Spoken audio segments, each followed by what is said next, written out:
قربانیاں گوشت کھانے کے لیے نہیں، ایک نیت یہ ہو اور پھر گوشت کھانے میں مل گیا تو یہ اللہ کا انعام آ گیا کہ اس کی قربانی ہی نہیں ہے، قربانی ہوگی ہی نہیں۔ 1000 بقرعید آئیں، 1000 عید الفطر آئیں، تمہارے لیے کون سی عید ہے؟ دعا کرنا ترک نہ کریں۔ حضرت ابراہیم علیہ السلام کی دعا قرآن پاک میں موجود ہے، آپ یہی دعا کرتے تھے، رب ہب لی من الصالحین، اے اللہ مجھے صالح اولاد عطا فرما، صالحین میں سے مجھے نسل عطا فرما۔ حضرت ابراہیم علیہ السلام کی اس دعا کو قرآن پاک میں بھی آپ تلاوت میں پائیں گے۔ حضرت ابراہیم علیہ السلام کی اس دعا کو اللہ تبارک و تعالیٰ نے قبول فرمایا، اور پھر اللہ تعالیٰ نے ارشاد فرمایا کہ ہم تمہیں ایک بیٹا عطا کرتے ہیں۔ وہ کیسے معاملات ہوئے یہ بھی دیکھیے۔ حضرت ہاجرہ حضرت ابراہیم علیہ السلام کی اہلیہ، وہ گھر میں موجود ہیں، کچھ فرشتے آئے ہیں اور فرشتوں نے آ کر کے بشارت دی کہ اللہ تبارک و تعالیٰ تمہیں بیٹے سے نوازنے والا ہے۔ تو وہ کہنے لگی کہ میں اتنی بوڑھی ہو گئی ہوں، ان کی خود کی عمر 90 سال کے اوپر کی تھی، کہا اتنی بوڑھی ہو گئی ہوں، کیا مجھے بچہ ہو سکتا ہے؟ فرشتوں نے کہا ہاں، اللہ تبارک و تعالیٰ جو غالب حکمت والا ہے وہ چاہے تو ہو سکتا ہے۔ تو پھر اللہ تبارک و تعالیٰ نے یہ بشارت دی، اور بڑھاپے میں حضرت ابراہیم علیہ السلام کو بیٹے کی بشارت سے نوازا، اور اس کے بعد حضرت اسماعیل علیہ السلام کی ولادت ہوئی۔ چند دنوں کے بعد، چند سالوں کے بعد حضرت سارہ سے حضرت ابراہیم علیہ السلام کو دوسرے بیٹے بھی ہوئے، حضرت اسحاق علیہ السلام، یعنی اسی عمر میں۔ اور یہ وہ لوگ ہیں، یہ 2 بیٹے ایسی عمر میں ہوئے۔ اب یہاں بتاتا ہوں میں آپ کو صبر کا اور استقامت کا پھل کتنا عظیم ہوتا ہے۔ 100 سال تک ابراہیم علیہ السلام صبر کرتے رہے اولاد کو، اور اس کے بعد اللہ نے اولاد دیا، 2 بیٹے دیے، ایک اسماعیل علیہ السلام اور دوسرے اسحاق علیہ السلام۔ ان دونوں نبیوں کے بارے میں اگر میں آپ کو بتاؤں، اسحاق علیہ السلام وہ نبی ہیں، حضرت ابراہیم علیہ السلام کے وہ بیٹے ہیں جن کو اللہ نے نبی بھی بنایا، اور ان کی نسل میں 30,000 سے زیادہ نبی پیدا کیے تقریباً۔ بنی اسرائیل پوری نسل جو ہے وہ اسحاق علیہ السلام کی نسل ہے۔ اسحاق علیہ السلام کے بیٹے یعقوب علیہ السلام، یعقوب علیہ السلام کے بیٹے یوسف علیہ السلام، یہاں سے پوری بنی اسرائیل چلی، اس میں ہزاروں نبی آئے۔ ابراہیم علیہ السلام کو ایک بیٹے اسحاق علیہ السلام کی نسل میں سارے نبی عطا کیے، اور دوسرا بیٹا جو اسماعیل علیہ السلام عطا کیے، ان کی نسل میں تو سید الانبیاء حضور صلی اللہ علیہ وسلم آتا ہے، محمد رسول اللہ صلی اللہ علیہ وسلم علیہ افضل التحیت و اکمل التسلیمات۔ تو یہ حضرت ابراہیم علیہ السلام کی دعا کا نتیجہ تھا، اور صبر اور استقامت کا۔ آج جو مجھے پیغام دینا تھا وہ یہی ہے، میں نے آیت کریمہ بھی خطبے میں یہی پڑھی۔ بے شک وہ لوگ جنہوں نے یہ کہا اللہ ہمارا رب ہے، ان الذین قالوا ربنا اللہ، بے شک وہ لوگ جنہوں نے کہا اللہ ہمارا رب ہے، ثم استقاموا، پھر اس پر جم گئے، یہ ہے استقامت۔ استقامت کہتے ہیں ڈٹے رہنا، جمے رہنا۔ اب اس کے متعلق جو قرآن کہتا ہے تتنزل علیہم الملائکہ، ان پر اللہ تعالیٰ فرشتے اتارتا ہے۔ کیا کہتے ہوئے آتے ہیں فرشتے؟ اللہ تخافوا ولا تحزنوا، گھبراؤ مت، ڈرو مت، ہم تمہیں وہ بشارت دینے آئے ہیں جس جنت کا اللہ نے تم سے وعدہ کیا ہے۔ تھوڑے دن اور باقی رہو، تھوڑے دن اور جمے رہو، اور ڈٹے رہو۔ یہ استقامت کرتا ہے بندہ، استقامت پر فائز ہوتا ہے تو فرشتے اس کی مدد کے لیے اترتے ہیں۔ ہاں اتنا ہے کہ ہلا دیے جائیں گے، تمہاری خواہشات کے خلاف معاملات آئیں گے، تمہارے نفس کے خلاف معاملات آئیں گے، اسی پر جمے رہنے کا نام استقامت ہے۔ اور استقامت کا معنی اتنا عظیم ہے کہ صوفیہ اکرام نے کیا فرمایا معلوم ہے؟ الاستقامت فوق الکرامت، عربی میں فرمایا استقامت جو ہے یہ کرامت سے بھی بڑھ کر کے ہے۔ لوگ کہتے ہیں نا کرامت، کرامت کا مطلب اکثر لوگوں نے ہی سمجھا کہ وہ انہونی چیز دکھانا، یعنی جو ایسی چیز جو کو دیکھے ہی نہیں پائے، ہوا میں کوئی اڑ کے دکھا رہا ہے، پانی پہ کوئی چل کے دکھا رہا ہے، تو اس کو بہت سارے لوگ کیا سمجھتے ہیں؟ یہی کرامت ہے، محیر العقول چیزیں، یعنی جو عقل کو عاجز کر دیں۔ اور فرمایا گیا ان کرامتوں سے سب سے بڑھ کر کے استقامت ہے۔ یعنی شریعت پر جمے رہنا، ڈٹے رہنا۔ میں اس پر آتا ہوں، حضرت ابراہیم علیہ السلام کے اس واقعے کو میں مختصر کرتا ہوں۔ بیٹا ہوا، 100 سال تک صبر کرنے کے بعد پھر اللہ تبارک و تعالیٰ نے امتحانات ایسے لیے کہ ابراہیم علیہ السلام کو ترک وطن کرنا پڑا ہے۔ یعنی آپ کا شہر جو ہے بابل تھا، عراق۔ واقعہ تفصیل سے آپ کو پھر کبھی، وہاں آپ کو ہجرت کرنا پڑا، وہاں سے وطن چھوڑ دیا آپ نے۔ آپ کو جان کی بازی بھی لگانی پڑی، آگ میں آپ کو ڈالا گیا ہے، جان کے ساتھ بھی آپ کا امتحان ہوا، اس میں بھی آپ استقامت پر تھے۔ جب آپ کو نمرود آگ میں پھینک رہا تھا، جبرائیل علیہ السلام آئے اس وقت اور پوچھنے لگے الک حاجتن یا خلیل اللہ، اے اللہ کے خلیل کوئی حاجت ہو تو بتائیں۔ تو حضرت ابراہیم علیہ السلام آگ میں پھینکے جا رہے ہیں، اس وقت بھی کیا کہتے ہیں؟ ہاں ہے حاجت لیکن اللہ سے، میرا مولا میرے ساتھ ہے۔ یہ استقامت اور توکل کا اعلیٰ درجہ۔ تیسرا اب جو ہوا آپ کے ساتھ وہ اولاد۔ اور آپ کو یہ بھی میں بتا دوں کہ اب اولاد دیا اللہ تعالیٰ نے، پھر حکم یہ فرمایا، خواب میں حضرت ابراہیم علیہ السلام کو یہ کہا گیا کہ آپ اپنے بیٹے کی قربانی دیں اللہ کی بارگاہ۔ لیکن ابراہیم علیہ السلام نے خواب میں دیکھا تو اس کے بدلے میں آپ نے جانتے ہیں تقریباً آپ نے 100 اونٹوں کو ذبح کر دیا۔ اونٹ ذبح کیے، شاید اس خواب کی تعبیر یہ ہو۔ دوسرے دن پھر خواب وہی آیا، پھر آپ نے ذبح کیے۔ تیسرے دن پھر خواب آیا، تب آپ نے یقین کے ساتھ یہ فرمایا کہ مجھے میرے بیٹے اسماعیل کی ہی قربانی کا حکم دیا جا رہا ہے۔ پھر حضرت ابراہیم علیہ السلام، یعنی اونٹوں کے ذبح کرنے میں مال بھی تو کتنا قربان ہوا۔ تو اب میں جو بتانا چاہ رہا ہوں، اب وہ آخری بات سنیں۔ اسماعیل علیہ السلام کو بلایا اپنے قریب، جب ابھی حضرت اسماعیل علیہ السلام کی عمر پاک شباب کو نہیں پہنچی تھی، جوانی کے قریب آ رہی تھی۔ بلا کر کے کہنے لگے کہ انی ارا فی المنام انی اذبحک، اے اسماعیل میں نے خواب میں دیکھا ہے اور اللہ کا حکم یہ پایا ہے کہ میں تمہیں ذبح کر رہا ہوں، تم کیا کہتے ہو؟ حضرت اسماعیل علیہ السلام نے کیا کہا؟ یا ابت افعل ما تؤمر ستجدنی انشاءاللہ من الصابرین۔ اے میرے والد گرامی، آپ کو جس بات کا حکم دیا گیا ہے وہ کر جائیے، آپ انشاءاللہ آپ مجھے صبر کرنے والا پائیں گے۔ اسماعیل علیہ السلام، بیٹے کو کوئی یہ کہے، اب یہ اسی کے لیے شاعر نے یہ کہا ہے، یہ مکتب کی کرامت تھی کہ فیضان نبوت تھا، سکھائے کس نے اسماعیل کو آداب فرزندی۔ ہاں بہرحال اب جو معاملہ پیش آیا وہ پتہ ہے آپ کو۔ حضرت اسماعیل علیہ السلام کو لے گئے مینا میں، وہ جگہ آج بھی باقی ہے جہاں حجر اسماعیل کہہ کر کے ایک پتھر رکھا گیا ہے، وہاں پر اسماعیل علیہ السلام کو لٹایا گیا۔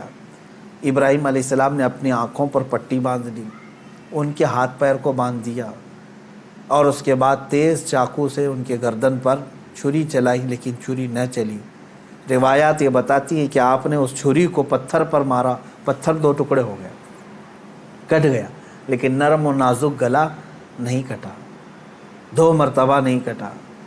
تیسری مرتبہ آپ نے زور سے چلایا تو کٹ گیا مگر گلا نہیں۔ اللہ تبارک و تعالیٰ کے حکم سے جبرائیل علیہ السلام ایک دمبا جنت سے لے آئے اور اسماعیل علیہ السلام کو وہاں سے ہٹا کر کے دمبا رکھا، دمبا ذبح ہو گیا۔ اسماعیل علیہ السلام کھڑے رہے۔ ابراہیم علیہ السلام جب ذبح کر چکے تو اپنی آنکھوں سے پٹی ہٹا کر کے آپ اللہ کا شکر ادا کر رہے تھے کہ اے مولا تیرا جو حکم تھا وہ میں نے مکمل کر دیا۔ تو جب آپ نے پٹی ہٹا کر کے دیکھی تو بکرا ذبح ہے اور اسماعیل علیہ السلام سلامت ہے، تو رب تبارک و تعالیٰ نے یوں ارشاد فرمایا، قد صدقت الرؤیا یا ابراہیم، اے ابراہیم تو نے ہمارے بتائے ہوئے خواب کو سچ کر دکھایا۔ وَنَادَيْنَاهُ بِذِبْحٍ عَظِيمٍ، ہم نے اسماعیل کو ذبح عظیم کے نام سے پکارا۔ اللہ تعالیٰ نے فرمایا، اللہ تبارک و تعالیٰ یہ امتحان لے رہا تھا۔ یہ انبیاء اکرام علیہم الصلاۃ والتسلیم کے ساتھ ہے، ایسا نہیں ہے کہ سارے لوگ یہ کر پائیں گے۔ وہ اس درجے کے ایمان والے تھے، ان کو اسی انداز سے امتحان لیا گیا۔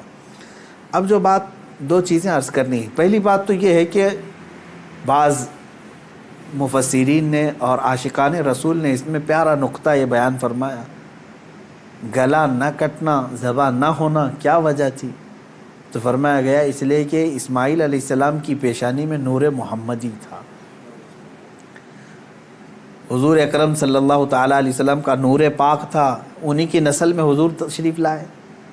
ابھی دنیا میں نور محمدی کو آنا تھا۔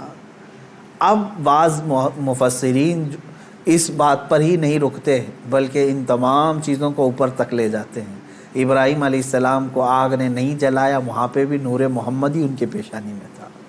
نوح علیہ السلام کی کشتی غرق نہیں ہوئی اس لیے کہ نوح علیہ السلام کی پیشانی میں بھی نور محمدی تھا۔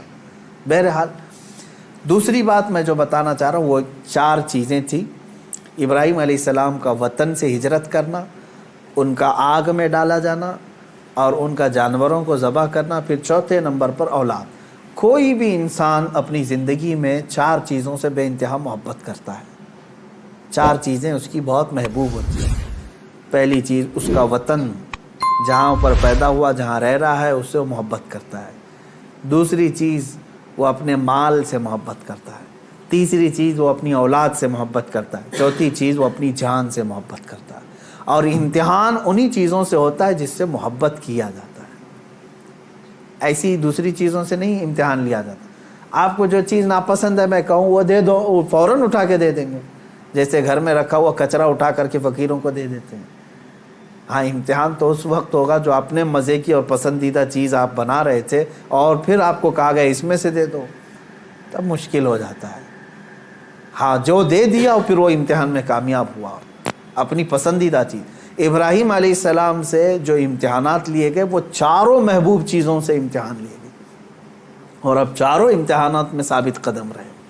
آپ نے وطن بھی ترک کیا، جان بھی جوخم میں ڈالی، اولاد بھی اور اپنا مال بھی۔ پھر اللہ تبارک و تعالیٰ نے اس عظیم مقام پر آپ کو فائز فرمایا جو حضرت ابراہیم علیہ السلام کو آج بھی کیا لقب ہے معلوم؟ ابو الانبیاء کہا جاتا ہے۔ ابو الانبیاء یعنی نبیوں کے باپ ہیں۔ اب عزیزان گرامی، ان واقعات میں میرے سنانے کا مقصد یہ تھا کہ ہمارے بچوں تک یہ واقعہ پہنچ جائے تفصیل سے، پھر آپ اپنے گھروں میں اپنی اولاد کو سنائیں ضرور۔ لیکن اس پورے واقعے سے ایک جو جذبہ ملتا ہے وہ ہے استقامت کا۔ یہی میرا میسج ہے آج کا، یہی میں پیغام دینا چاہتا ہوں۔ کسی بات پر جمے رہنا، ڈٹے رہنا، یہ انبیاء کی سنت ہے۔ ہاں، ہلا دیے جائیں گے، تمہیں تکلیف میں ڈالا جائے گا، لیکن جمے رہو گے تو اسی طرح کے انعامات کی بارشیں بھی ہوں گی۔ آپ کو پتہ ہے حضرت بلال حبشی رضی اللہ تعالیٰ عنہ کو جب مکہ والے زنجیروں میں جکڑتے تھے یا پھر رسی باندھ کر کے مکہ کی گلیوں میں کھینچتے تھے، صحابہ اکرام حضور صلی اللہ علیہ وسلم کی بارگاہ میں تشریف لائے، عرض کرنے لگے یا رسول اللہ صلی اللہ علیہ وسلم کیا ہم حق پر نہیں ہیں؟ حضور نے فرمایا کیوں نہیں؟ کہا پھر کیوں ہمیں اتنی تکلیف دی جاتی ہے؟ کیوں ہمیں اس طرح سے غریب صحابہ کو مارا جاتا؟ ہم حق پر ہیں تو پھر یہ ہمارے اوپر حاوی کیوں ہوتے ہیں؟ اب سنیں، بہت سارے لوگوں کا آج بھی سوال یہی ہے کہ آج ہم اتنی بڑی تعداد میں ہیں، ہم ہی خدا کی عبادت کرتے ہیں، ہم ہی رسول پاک کی رسالت کا اقرار کرتے ہیں، قرآن کے قاری ہم ہیں، اذان کے دینے والے ہم ہیں، نمازوں کے قائم کرنے والے ہم، تکلیف ہم ہی کو سب سے زیادہ ہے، مارے جا رہے ہیں ہم ہی سب سے زیادہ آج دنیا میں۔ یہ سوال آج بھی گردش کرتا ہے۔ صحابہ بھی یہ سوال لے کر کے حضور پاک صلی اللہ علیہ وسلم کی بارگاہ میں حاضر آئے۔ میرے آقا صلی اللہ علیہ وسلم نے جواب میں جو ارشاد فرمایا وہی ہم سب کے لیے بھی آج عبرت ہے، وہی آج ہم سب کے لیے بھی درس ہے۔ حضور اکرم صلی اللہ علیہ وسلم نے اس صحابی سے فرمایا جنہوں نے سوال کیا، کہا کہ اللہ تبارک و تعالی جس کا جیسا ایمان ہوتا ہے ویسا امتحان لیتا ہے، اور آج تم لوگوں سے جو امتحانات لیے جا رہے صحابہ سے، حضور نے فرمایا اس سے کئی درجہ کٹھن امتحانات انبیاء سے لیے گئے۔ حضور اکرم صلی اللہ علیہ وسلم نے ارشاد فرمایا انبیاء میں سے بعض وہ نبی ہیں جیسے حضرت زکریہ علیہ السلام، یہودیوں نے ان کے قتل کا منصوبہ بنایا اور ان کے پیچھے لگ گئے، یہاں تک کہ آپ جان چھڑاتے ہوئے ایک جگہ ایسے آئے، اللہ کے نبی ہیں، ایک درخت کے قریب آئے، درخت سے کہا کہ تو پھٹ جا میں تیرے اندر داخل ہوتا ہوں۔ زکریا علیہ السلام اس درخت کے اندر آئے، یہودیوں نے پیچھا کیا کافی دیر تک، شیطان ابلیس لعین یہودیوں کو اشارہ کر کے بتایا اس درخت کے اندر وہ چھپے ہوئے ہیں، تم آری لو اور اوپر سے کاٹ ڈالو۔ یہودیوں نے اس درخت کو اوپر سے کاٹنا شروع کر دیا، جس پورے درخت کے پیٹ کے اندر حضرت زکریا علیہ السلام ہے، اوپر سے آری سے وہ کاٹتا جا رہا ہے یہودی، اور وہ سب کاٹتے جا رہے ہیں۔ آری کے کٹنے کی آواز آپ کو آ رہی تھی اور سر مبارک تک پہنچ چکا تھا۔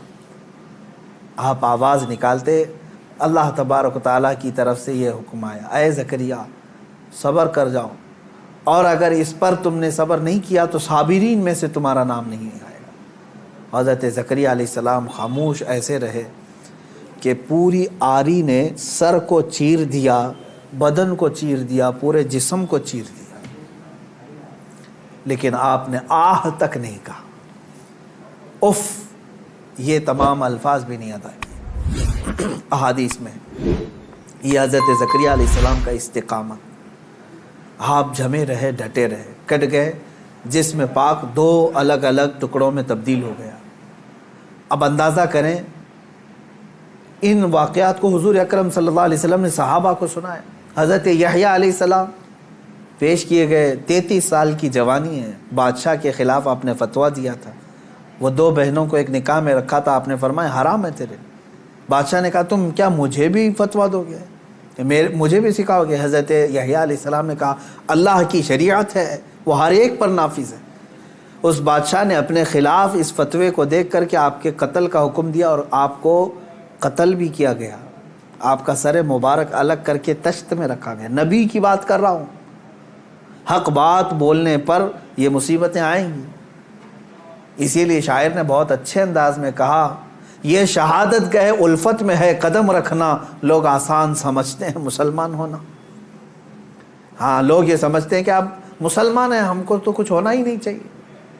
اگر کچھ ہونا ہی نہیں چاہیے تو پھر تم جو ہے بہت عیش و عشرت میں رہ رہے ہو، اور اپنے ایمان کی خیر لو، تم گزارے جاؤ گے اگر امتحانات سے، تو اللہ رب العزت کا شکر بجا لانا کہ ہاں تمہارا ایمان سلامت ہے، اور اللہ تبارک و تعالیٰ تمہارا ایمان بلند کرنا چاہتا ہے۔ کیا اصحاب کہف نہیں آزمائے گئے؟ اصحاب کہف 7 لوگ تھے، ایمان چھپائے ہوئے تھے، اور بادشاہ سے ڈر کر کے پھر وہ اپنا شہر چھوڑ کر کے نکل پڑے۔ تو جس غار میں وہ جا کر پناہ لیے، بادشاہ نے ظلماً ان کے اوپر دیوار بنا دیا، ان کی قبر بنا دیا اسی میں۔ لیکن قرآن پاک آج بھی گواہی دیتا ہے، اللہ تعالیٰ ان استقامت پر قائم بندوں کو اللہ تعالیٰ نے ایسی فضیلت سے نوازا کہ آج تک وہ اپنے غار میں سوئے ہوئے ہیں۔ اور قرآن کہتا ہے کہ سورج بھی ان کے اوپر سے ڈائریکٹ نہیں جاتا، جب کہف پر آتا ہے، غار پر، تو یا تو دائیں ہو جاتا ہے یا بائیں ہو جاتا ہے۔ وَتَرَى الشَّمْسَ إِذَا طَلَعَتْ تَزَاوَرُ عَنْ كَهْفِهِمْ ذَاتَ الْيَمِينِ وَإِذَا غَرَبَتْ تَقْرِضُهُمْ ذَاتَ الشِّمَالِ۔ سورہ کہف میں ایمان پر قائم رہنے والوں کے لیے اللہ تعالیٰ انعامات نازل کرتا ہے۔ آج کے دور میں بہت سارے لوگ پریشان اس بات سے ہیں، ارے کیا ہو جائے گا ہمارے ساتھ، اور خصوصاً علماء سے میں یہی گزارش کروں گا کہ حق بات بولنے میں اگر گردن چلی جاتی ہے تو اس کی پرواہ نہ کریں، اس لیے کہ یہ ہماری شریعت میں صحابہ کی سنت اور تابعین کی سنت رہی ہے۔ مجھے ایک بات یاد آتی ہے، سیدنا امام احمد بن حنبل رضی اللہ تعالیٰ مشہور امام ہیں، تقریباً ہمارے اماموں میں سے جو سب سے زیادہ تکلیف اٹھانے والے، مشقت اٹھانے والے امام، وہ امام احمد بن حنبل ہیں۔ اللہ تبارک و تعالیٰ ان کی تربت پر ہزاروں رحمتیں نازل کرے۔ کبھی امام احمد بن حنبل کو پڑھ لینا، آنکھیں بھیگ جائیں گی۔ اپنے زمانے کی سختیاں انہوں نے برداشت کی ہیں، وقت کے ظالم خلفاء کے خلاف کھڑے ہوئے ہیں۔ خلیفہ بنتے تھے، کچھ لوگ سیاست میں آتے تھے اور اپنی طاقت کے زور پر چاہتے تھے کہ ہمارا ہی حکم نافذ ہو، شریعت نہیں، قرآن نہیں۔ بہت سارے نفس پرست اس طرح کے بادشاہ آئے، بہت سارے لوگ ایسے آئے ہر زمانے میں۔ اسی لیے اقبال نے سچ کہا تھا، ستیزہ کار رہا ہے ازل سے تا امروز، شرار ابو لہبی سے چراغ مصطفی۔ یعنی مصطفیٰ کریم صلی اللہ علیہ وسلم کے اس چراغ کو ابو لہب کی شرارتوں سے، اس کے چنگاریوں سے ہمیشہ معرکہ رہا ہی ہے۔ امام احمد بن حنبل کو کوڑے مارے جاتے تھے، کوڑا جو ہے چمڑے کا ایک بیلٹ ہوتا تھا کافی موٹا, اور ننگی پیٹ کر کے جب مارا جاتا تھا. آج کے زمانے میں اگر مارا جائے تو میں سمجھتا ہوں چمڑی اس سے لگ کر کیا جائے گی. 100 کوڑوں کی سزا ہوتی تھی, اکثر 100 کوڑوں میں تو لوگ انتقال کر جاتے. حضرت امام احمد بن حنبل کو 3 خلفاء آئے نئے نئے, اور ہر ایک نے کوڑے مارے, ہر ایک نے, کہ تم اپنا حکم بدل دو. وہ حق بات پر قائم تھے اور قائم رہے. امام احمد بن حنبل ایک جگہ گزر رہے تھے, اس وقت کا ایک مشہور ڈاکو تھا, چور تھا, اور وہ قریب میں آیا. امام احمد بن حنبل سے جو بات کہہ رہا تھا آج ہم سب کے لیے عبرت ہے. اس نے کہا, اے احمد بن حنبل, 300 کوڑے کھائے تم نے, 100 200 300. مجھے دیکھو, میں نے تقریباً چوری کے جرم میں 1500 کوڑے کھائے, لیکن ابھی بھی چوری چھوڑا نہیں. میں چوری کرتا, پکڑا جاتا. چوری پر اتنے 100 کوڑے نہیں مارے جاتے, کبھی 20 کوڑے, کبھی 25 کوڑے, کبھی 40 کوڑے. قاضی اس طرح لگاتے رہے. تو وہ گن کے رکھا ہوا ہے, وہ کہتا ہے میں نے اب تک 1500 کوڑے کھا لیے, لیکن ابھی چوری چھوڑا نہیں ہوں. وہ کہتا ہے کہ میں 1500 کوڑے کھا کر کے چوری نہیں چھوڑا, تم 300 کوڑوں پر حق بات کو نہیں چھوڑ دینا. 100 کوڑے کھا کر کے استقامت اور حق بات سے تم ہٹ نہیں جانا. امام احمد بن حنبل رضی اللہ تعالیٰ عنہ اس بات سے بہت متاثر ہوئے, اور انہوں نے اس کو بیان فرمایا کہ اس کے ایک جملے نے مجھے اور بڑا حوصلہ دے دیا. آج میں یہی کہتا ہوں میرے عزیزوں, لوگ جیل جاتے ہیں ریپ کیس میں, لوگ پکڑے جاتے ہیں چوری میں, ڈکیتی میں, مرڈر کیس میں, اور پھر چھوٹ کر کے آتے ہیں, پھر بھی نہیں چھوڑتے, پھر ان جرائم میں ملوث رہتے ہیں. نشے والے کو دیکھو, پکڑے جاتے ہیں, مارے جاتے ہیں, اندر لاک اپ میں رکھے جاتے ہیں, پھر آتے ہیں, چھوٹتے ہیں, پھر وہی کام کرتے رہتے ہیں. میں علماء سے اور اہل حق سے یہی کہوں گا کہ جب جرائم پیشہ لوگ سزا پا کر کے بھی اپنے جرائم سے نہیں ہٹ پاتے, تو تمہیں تو آج حق بولنے پر اب تک کوئی سزا تو نہیں ملی.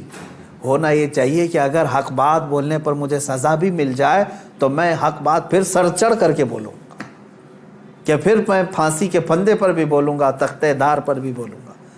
یہ حق بات اور جرأت کے ساتھ بولنے کی ہر ایک کے اندر اللہ توفیق عطا فرمائے. آج سخت ضرورت ہے. میں مسلمانان ہند سے کہوں گا, اب حالات ایسے ہیں کہ تمہارے استقامت کا امتحان ہوگا. تم ایمان پر کتنے ڈٹے ہو, تم شریعت مصطفیٰ صلی اللہ